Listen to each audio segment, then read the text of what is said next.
J'appelle maintenant Bernard Dupuis d'Économie d'énergie, EDE, qui donc est chargé des grands comptes banques. Et donc EDE s'est engagé dans une démarche qui est celle d'amener, d'accompagner les banques à devenir de nouvelles actrices de la transition énergétique. Et donc je te laisse évoquer cette démarche et ce nouveau service d'EDE. Merci Eric, bonjour à tous. Alors, je vais vous ramener dans un univers qui est peut-être un peu plus familier pour vous, qui est celui de votre agence de quartier. On a beaucoup parlé de finance de marché, d'asset management. Là, je vais vous parler de votre agence de quartier. Et avec une question, qu'est-ce qui fait ou pas que votre agence de quartier pourrait vous accompagner dans la transition énergétique, notamment la transition énergétique de vos logements? Je ne vais pas faire un exposé théorique, je vais partir d'un exemple très concret, qui est le programme PEPS. Alors, c'est quoi ce programme PEPS? C'est un programme qui est géré par Économie d'énergie, qui a été initié par le ministère de la Transition écologique. Il adresse les banques qui distribuent déjà les éco-prêts, c'est-à-dire les prêts sans intérêt pour financer la rénovation énergétique des logements des particuliers. Et l'idée, c'est que les conseillers bancaires, quand ils rencontrent un client particulier, présentent les aides existantes à leurs clients particuliers et mettent en évidence l'importance des aides. Juste un exemple. Je vous ai pris un exemple sur Paris, un autre ici en Charente. Quand on cumule les aides qui existent, c'est-à-dire ANA, CITE, C2E, les aides locales, ça peut représenter jusqu'à 60 ou 80% du montant des travaux de rénovation énergétique, d'isolation, etc. Ça veut dire concrètement que pour un particulier, il va, compte tenu des économies d'énergie qu'il va faire par ailleurs, il va amortir son investissement en 3 ou 4 ans. Mais le paradoxe de l'histoire, en dépit de l'importance des aides, c'est qu'on est très loin du rythme théorique où il faudrait qu'on rénove pour satisfaire au plan climat 500 000 logements par an. D'où l'idée du ministère et du programme PEPS qui est de dire je vais demander aux conseillers bancaires de mettre en évidence l'importance des aides, ce qui doit susciter une envie de travaux chez les particuliers.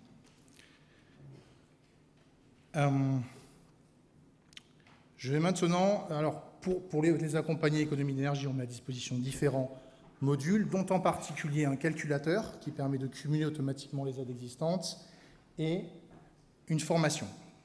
Ce que je me propose de faire maintenant, c'est de voir avec vous ce qui fait ou ce qui ne fera pas qu'une banque décidera de rentrer dans ce programme. Alors j'ai refusé de prendre l'angle IACA-Faucon parce que je considère qu'on n'arrive à rien avec ça. J'ai éludé une question parce qu'elle est trop complexe, c'est est-ce qu'une banque peut refuser de répondre positivement à une demande de l'État? Ce qui m'intéresse de voir aujourd'hui avec vous, c'est qu'est-ce qui fait dans le modèle économique d'une banque de détail qu'elle va décider ou pas de rentrer dans l'accompagnement en transition énergétique.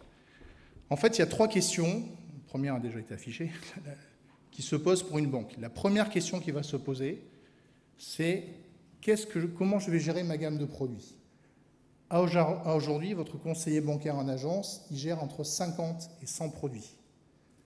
Dit autrement, si on considère que la transition énergétique, c'est un produit ou une gamme de produits en plus, il n'est très certainement pas judicieux pour une banque de leur ajouter. Mais il y a une autre manière de voir le sujet qui consiste à dire que ce n'est pas un produit. Ce qu'on demande aux conseillers bancaires, c'est de mettre en évidence l'importance des aides, ce qui va susciter une envie de travaux. Mais pour les banques, c'est une vraie révolution, à double titre. La première révolution, ça suppose de parler de rénovation énergétique, pas seulement quand il y a une demande de prêt, parce que quand il y a une demande de prêt, le sujet est déjà traité. Le particulier a déjà l'envie de rénovation. Et le second sujet, c'est de rentrer dans une logique de prescription. En fait, les banques ne vendent que les produits qu'elles ont créés et qu'elles ont en catalogue. Ça suppose pour elles de prescrire un produit, pas le vendre, et de prescrire un produit qui n'est pas dans leur gamme, mais qui est le produit de quelqu'un d'autre. Donc, premier sujet, quand je suis une banque, comment je gère ma gamme? Second sujet, c'est, slide suivant, qu'est-ce que je veux faire de mes conseillers bancaires? Alors, vous pourriez vous dire, c'est le même sujet. Non, on n'est pas dans le même registre. Le premier sujet, c'est est-ce que je peux? Est-ce que j'ai de la bande passante dans ma gamme? Le second sujet, c'est qu'est-ce que je veux faire de mon métier de banquier? Et là aussi, il y a 2 conceptions du monde qui s'opposent, ou 2 conceptions du métier. La première, c'est dire mon job de banquier, c'est faire des dépôts, des placements et de la gestion de moyens de paiement. Et si c'est ça la conception du métier de banquier, effectivement, il n'y a pas lieu de rentrer en transition énergétique, et c'est un peu la vision de la fédération bancaire à ce stade. Mais il y a peut-être une autre vision à avoir, c'est se dire, compte tenu de l'importance des aides qui existent, est-ce que je n'ai pas intérêt, d'un strict point de vue commercial, à être le premier acteur qui va pointer du doigt auprès des particuliers l'importance des aides, parce qu'il m'en sera redevable. Et puis un second sujet qui est, est-ce que je n'ai pas un avantage concurrentiel pour la place? Sur les 3 métiers traditionnels que j'ai décrits précédemment, les banques sont attaquées par les néobanques, les banques Internet, qui représentent aujourd'hui 1/3 des nouvelles entrées en relation. Est-ce que les banques traditionnelles n'ont pas intérêt à se repositionner sur d'autres sujets, sur des sujets qui sont plus de conseils que les banques Internet auront du mal à suivre? Et est-ce que ce faisant, la transition énergétique n'est pas un bon vecteur pour cela? Troisième, slide suivant, et dernière question pour les banques, c'est le devoir de conseil. Le devoir de conseil, c'est 2008, crise des subprimes.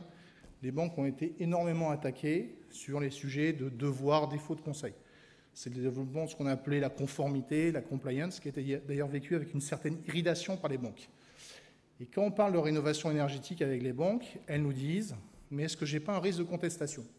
Très concrètement, vous promettez au client qu'il va faire des travaux, qu'il va économiser 100 € par mois sur sa facture d'énergie. Qu'est-ce qui se passe si ça ne se produit pas? Alors je pourrais dire, attendez, ce n'est pas la banque qui porte le risque, en fait c'est le calculateur de DE qui est sur les chiffres ADEME qui donne le chiffre. Mais ce n'est pas la bonne question à se poser. En fait, il y a 2 bonnes questions à se poser.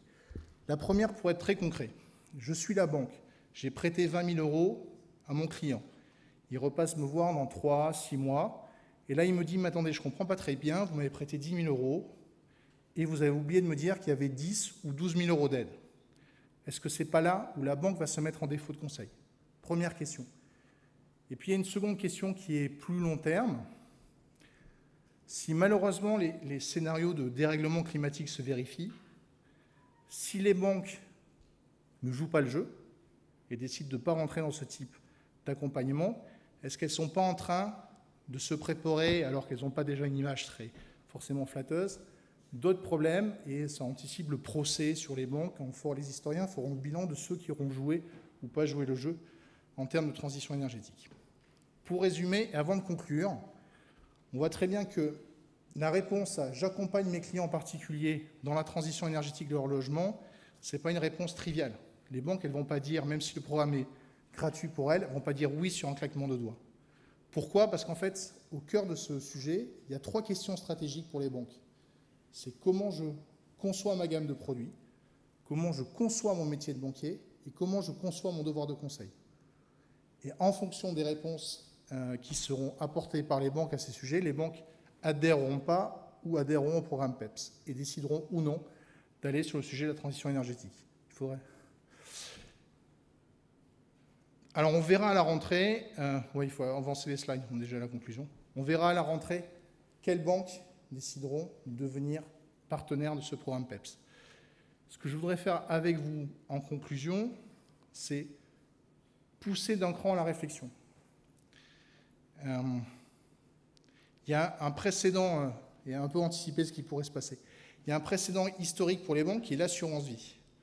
Les banques, quand l'assurance vie a été créée, elles ont considéré que ce n'était pas leur job, c'est le job des assureurs, parce que ça renvoyait à des calculs d'espérance de vie, de table de mortalité. Puis quelques années plus tard, elles se sont dit, zut, j'ai laissé filer une partie du marché des dépôts aux assureurs. On peut se demander si, sur PEPS et sur la décision des banques ou non de participer à la transition énergétique, ce n'est pas le même type de question qui se pose.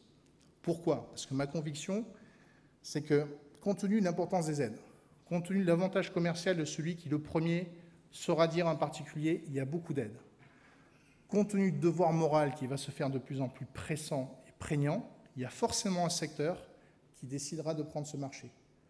Le risque pour les banques, c'est que le secteur qui prendra ce marché soit en concurrence plus ou moins frontale avec eux. Avec elles, pardon.